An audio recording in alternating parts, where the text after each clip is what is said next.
Welcome back दोस्तों।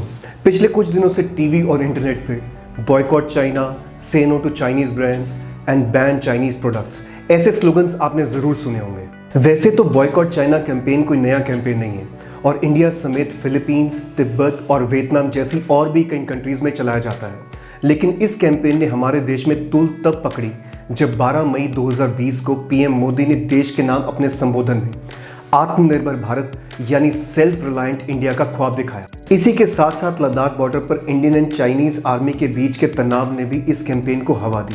Social media पर बड़े बड़े यूट्यूबर्स, इन्फ्लुएंसर्स और पॉलिटिशियंस अपने पूरे दमखम के साथ इस कैंपेन का सपोर्ट करते दिखाई दिए। तो इन सभी डिस्कशंस और डिबेट्स के शोरगुल के बीच आइए जानते हैं बॉयकॉट चाइना कैंपेन के बारे में।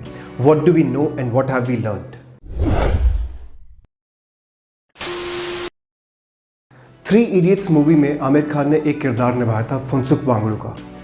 असल जिंदगी में लद्दाख के रहने वाले सोनम वांगचुक एक बहुत ही काबिल और मशहूर engineer, innovator and education reformist. इन्होंने हाल ही में बॉयकॉट चाइना पर कुछ वीडियोस पोस्ट की और बॉर्डर पे इंडिया चाइना टेंशन को टैकल करने के लिए Chinese bullet versus Indian wallet का स्लोगन तक दिया। यानी अगर हम सब मिलकर चाइनीज प्रोडक्ट्स का इस्तेमाल और खरीदना बंद कर दें तो हम उनकी जीडीपी और मिलिट्री बजट पर चोट पहुंचा सकते। मगर आगे बढ़ने से पहले जरा इस डेटा को ध्यान से देखिए। वर्ल्ड बैंक की सन 2018 की एक रिपोर्ट के अनुसार इंडिया का टोटल ट्रेड एक्सपोर्ट यानी निर्यात करीब $322 बिलियन का था, जिसमें से $30 बिलियन का निर्यात सिर्फ चाइना के साथ था। सरल भाषा में कहें तो हमने चाइना को $30 बिलियन का सामान बेचा, जो कि हमारी कुल निर्यात का लगभग 9% है। वहीं दूसरी ओर चाइना का टोटल ट्रेड एक्सपोर्ट $2494 बिलियन के आसपास था और इसमें से लगभग $77 बिलियन का एक्सपोर्ट हिंदुस्तान के साथ था। यानी चाइना की टोटल निर्यात में से महज 3% का व्यापार ही हिंदुस्तान के साथ किया जाता है। इस डेटा को देखने के बाद ये समझना ज़्यादा मुश्किल नहीं है कि अगर चाइना अपना सामान बेच के हमसे पैसे कमाता है तो हमारी भी कुल निर्यात आय का एक बहुत बड़ा हिस्सा चाइना से आता है। ये व्यापार दो तरफा है। ट्रेड रिलेशंस खत्म होने के बाद हो सकता है चाइना को कुछ नुकसान हो, लेकिन हमारे व्यापार का भी बहुत बड़ा नुकसान होना तय है। तो अब हमें क्या करना चाहिए? क्या जो जैसे चल रहा है उसको वैसे ही चलने दें? बिल्कुल नहीं।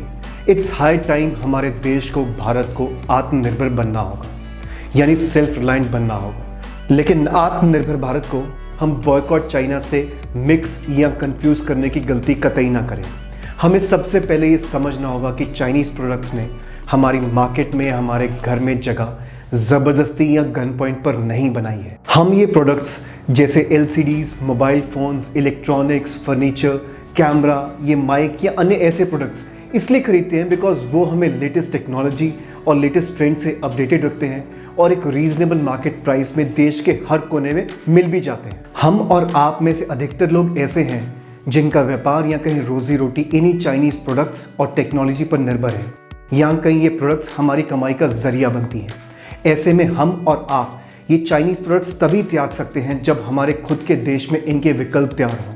हमारे खुद के इंडियन ब्रांड्स यही सेम प्रोडक्ट्स, यही सेम टेक्नोलॉजी, सेम क्वालिटी के साथ वाजिब दामों में मुहैया कराएं। तो अब आप क्रोनोलॉजी समझिए।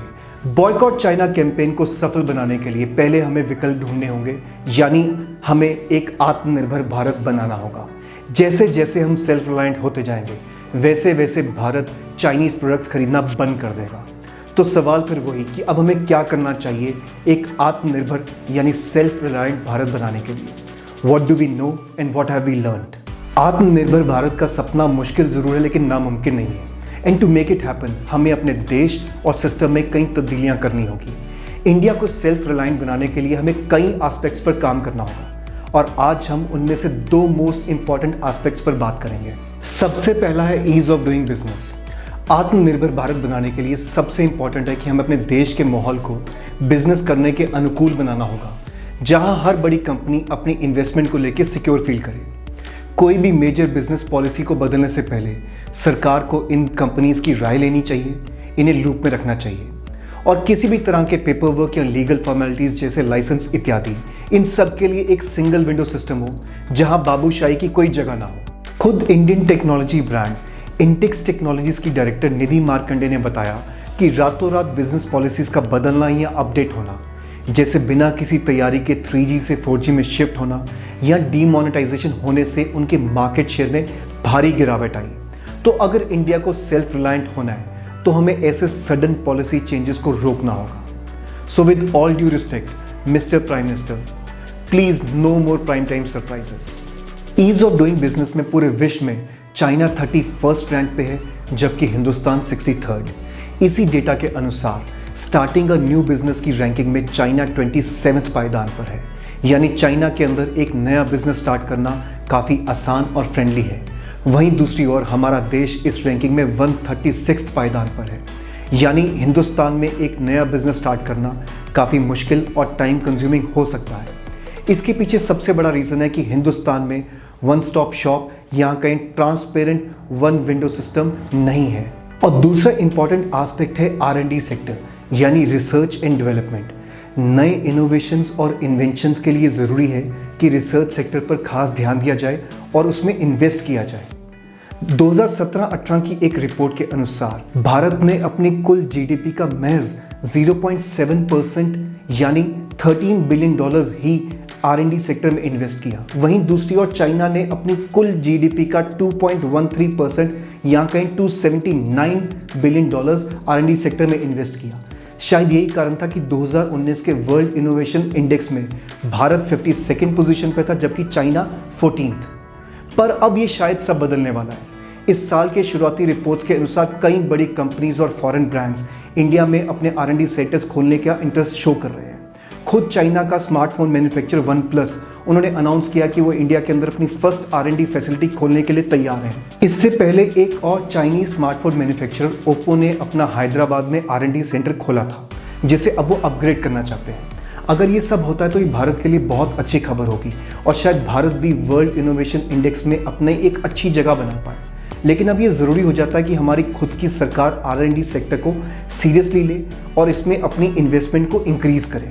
इंडिया को सेल्फ रिलायंट बनाने के लिए ऐसे ही कई और भी सेक्टर्स हैं जहां सरकार को सुधार लाना होगा।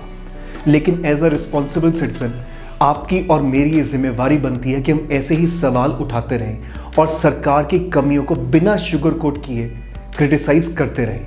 लेकिन साथ ही हमारा फर्ज भी बनता है कि सरकार की उन नीतियों को प्रमोट करें, उनको अप्रिशिएट करें जो हमें आत्मनिर्भरता की ओर ले जाते हो, जैसे vocal for local.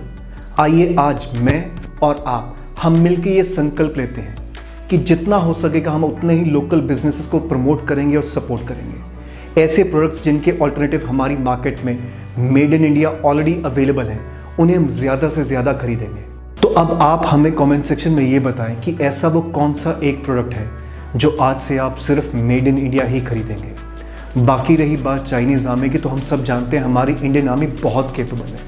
Her Chinese bullet का जवाब वो इंडियन बुलेट से दे सकते हैं। और वैसे भी DNA में सुधीर चौधरी साहब हम सबको ये बता तो चुके हैं कि अगर लड़ाई होगी तो चाइनीज़ आर्मी मैदान छोड़ के भाग जाएगी because of one child policy. यानी वो अपने पेरेंट्स की इकलौती संतान है और उनके बाद उनके घर वालों का क्या होगा। और जहाँ तक बात है बॉयकॉट चाइना की, तो आप चाहें तो अपने मोबाइल फ़ोन से टिकटॉक या अदर ऐप्स डिलीट कर सकते हैं।